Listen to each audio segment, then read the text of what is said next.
Rais Uhuru Kenyatta atawasili hapa katika ikulu ya Sagana baada ya mdoso kwa mrefu hivi, na atakuwa hapa kwa ziara ya kikazi kwa takriban siku kama 4 hivi, ambapo ataweza kuwa na shughuli nyingi ikiwemo mikutano mbalimbali na baadhi ya viongozi na pia wananchi wa eneo hili.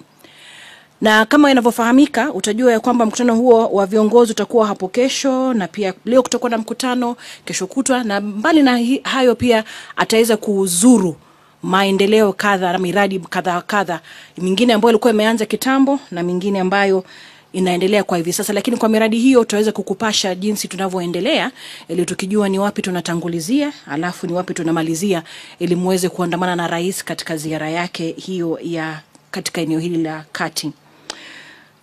Mbali na hayo,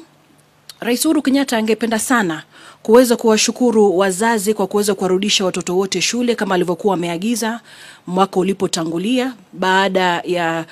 janga zima la COVID kuweza kutukuta kama taifa na pia kama dunia zima. Na anaelewa kwamba imekuwa ni changamoto kwa baadhi ya wazazi, lakini anatoa shukrani kwa ajili ya kuona ya kwamba tumeweza kurudisha watoto shuleni, na pia ameweza kutoa hakikisho ya kwamba kama serikali wanafanya kila wawezalo ili kuhakikisha ya kwamba wanafunzi wetu wale ambao wanafanya mtihani wataweza kufanya mtihani wao vyema, na wale pia ambao watakuwa wanaendelea na masomo yao pia wanaendelea kufanya masomo yao kwa hali iliyo sawa, ikiwa inazingatia masuala ama mikakati ya COVID. Najua swala ambalo liko kwenye vichwa vya watu wengi ni kuhusu infrastructure, miundo msingi katika shule, baadhi ya shule, kwa sababu ya idadi ya wanafunzi. Na ningependa kueleza kwamba Rais Uhuru Kenyatta pamoja na baadhi ya wadau katika elimu na pia marafiki wa taifa la Kenya ameweza kushirikiana nao na kuwarai ili kuhakikisha na kuona ya kwamba ni jinsi gani wanavyoweza kusaidia taifa hili letu, kuona ya kwamba wanafunzi na watoto wetu walio shuleni wanaweza kuendelea na masomo yao vizuri.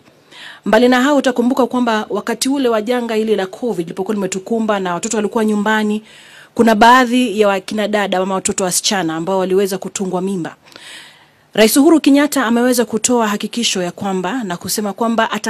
watakapoweza kujifungua wanafunzi hao wanatakikana kurudi shuleni, na ni agizo ambalo ameweza kulitoa ili kuona ya kwamba wanafunzi hao maisha yao hayakamiliki kwa kuwa waliweza kutungwa mimba, maana wengine ilikuwa si kwa hiari. Kwa hivyo bila shaka wataweza kuendelea na masomo yao, na ni agizo ambalo ameweza kulitoa kwa ushirikiano na baadhi ya wadau katika sekta ya elimu ili kuona ya kwamba wanafunzi hao wanaweza kuendelea na masomo yao kwa kina.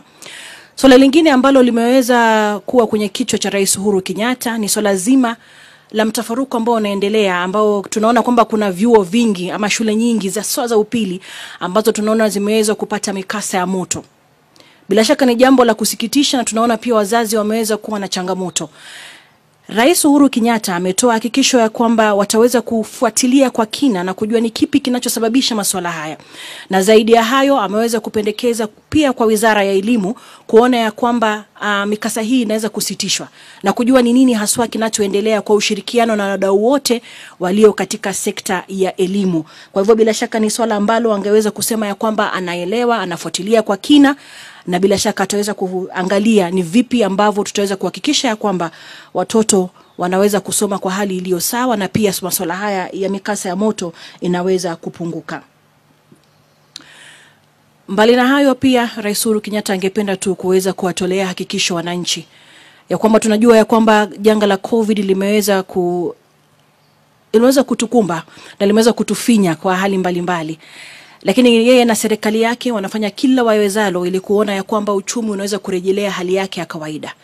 Kwa kweli tunafahamu ya kwamba haitachukua kesho ama kesho kutwa, itachukua muda, lakini anaomba ya kwamba Wakenya watakuwa watulivu, na bila shaka wakati wanapoendelea kushirikiana na baadhi ya wadau katika sekta mbalimbali na pia mataifa ya kigeni ambao ni marafiki wa taifa la Kenya, wataweza kuona ni jinsi gani na mikakati ipi ambayo inaweza kuwekwa ili kuona ya kwamba hali ya uchumi ya Kenya inaweza kuinuka katika kipindi hiki baada ya mkasa huo wa COVID.